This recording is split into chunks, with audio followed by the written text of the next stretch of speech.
let's compare playthroughs again. Once again, we found a little section in The Legend of Zelda: The Wind Waker that's different during the casual run, the speedrun, and the tool-assisted speedrun. This time we're going to have a look at the little quest of entering the Earth Temple. Doing so requires us to first enter the temple itself in order to learn the Earth God's lyric, then going to Medli and bringing her to the Earth Temple, as she is the new sage of the dungeon. So let's get to it right away. Now, after entering the Earth Temple for the first time and playing the right song, we find Laruto, the Zora sage of the Earth Temple, who tells us that we need another person in order to enter. The Earth God's lyric is the song that opens the eyes of the new sage that will carry the prayers of the gods. We can now warp to Dragon Roost Island. As this isn't our first visit, we can just walk through the Rito area and head upwards where we can use the grapple hook to meet Medli, the new sage that is currently practicing the Rito harp. We play the Earth God lyric and we can take Medli to the Earth Temple and enter.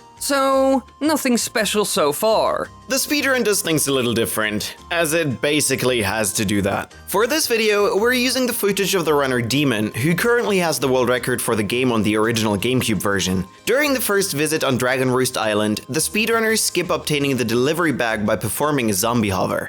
Doing so just leaves one problem open: the trigger for the delivery bag cutscene is still up. However, as we are there to meet Medli now, the actors are in a different cutscene state. This means that if we were to enter the cutscene trigger now, the game would attempt to load the delivery bag cutscene, but fails as the game doesn't have those animations loaded. This means we have to find another way to reach Medli without walking the regular way. And this is where things get tricky. First, we use the bow to shoot down the chest on the wall that contains 100 rupees. After doing that, we need to use one of the rocks we haven't blown up yet in order to perform a trick called storage. We climb up the ledge by the rock and have to use the WindWaker during a specific frame. If we do so, Link will pull out the WindWaker while being pushed down.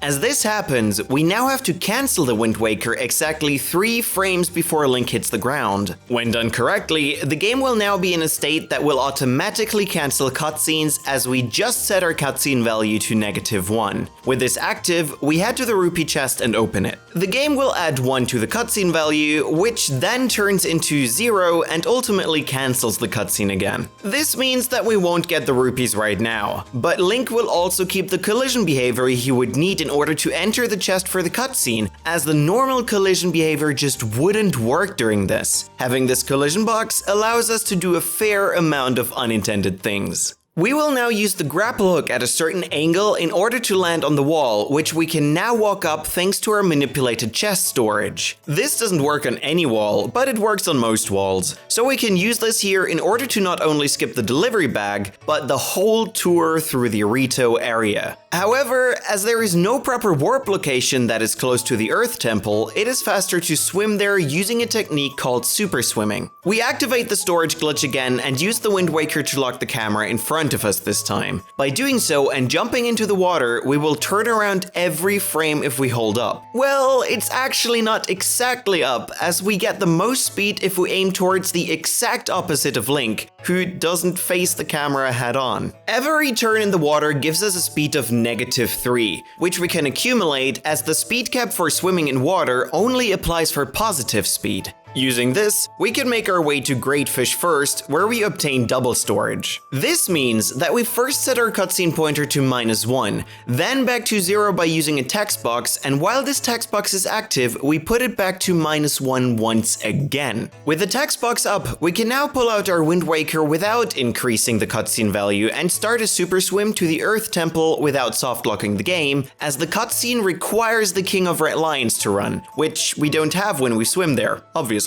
Once we arrive, we can play the Earth God's lyric and enter the temple. Task, we are once again using the video by TrogWW, as this one is amazing enough by itself already. Trog starts off at the Wind Temple, where he just goes after entering the Earth Temple, and then grabbing the power bracelets, as it seems to be a more optimal solution to activate both temple cutscenes first, and grabbing the sages on the way. After exiting the Wind Temple, he starts up a manual super swim. This is basically the same trick we did with the WindWaker camera before. It's just that Trog doesn't need the WindWaker WindWaker, as you can change the direction every frame. He aims it towards an island with choo-choos and a chest on it, where he gets storage and then opens the chest. The chest changes the lighting due to the same reason we explained during the speedrunning section.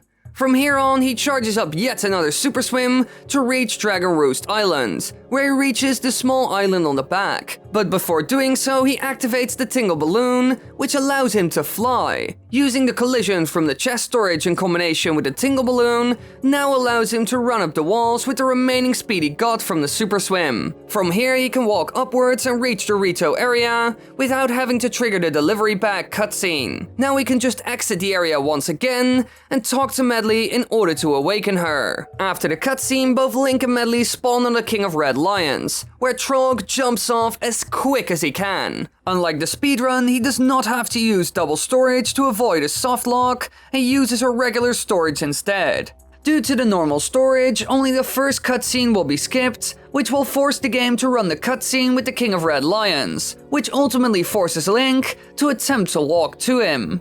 However, as the loading trigger of the temple is in front of Link, he will enter this one on his way to the King of Red Lions and enter it. Doing this is very precise, however, and not really useful for proper runs, as a certain amount of speed and precision is required to even pull this off. As you can see, all of this is extremely impressive. Thanks for watching, everybody. I hope you enjoyed. If you want to watch more videos, then be sure to click the annotations on the screen right now and subscribe and click that bell button. There are more videos on casual versus speedrun and task versus speedrun, so check them out.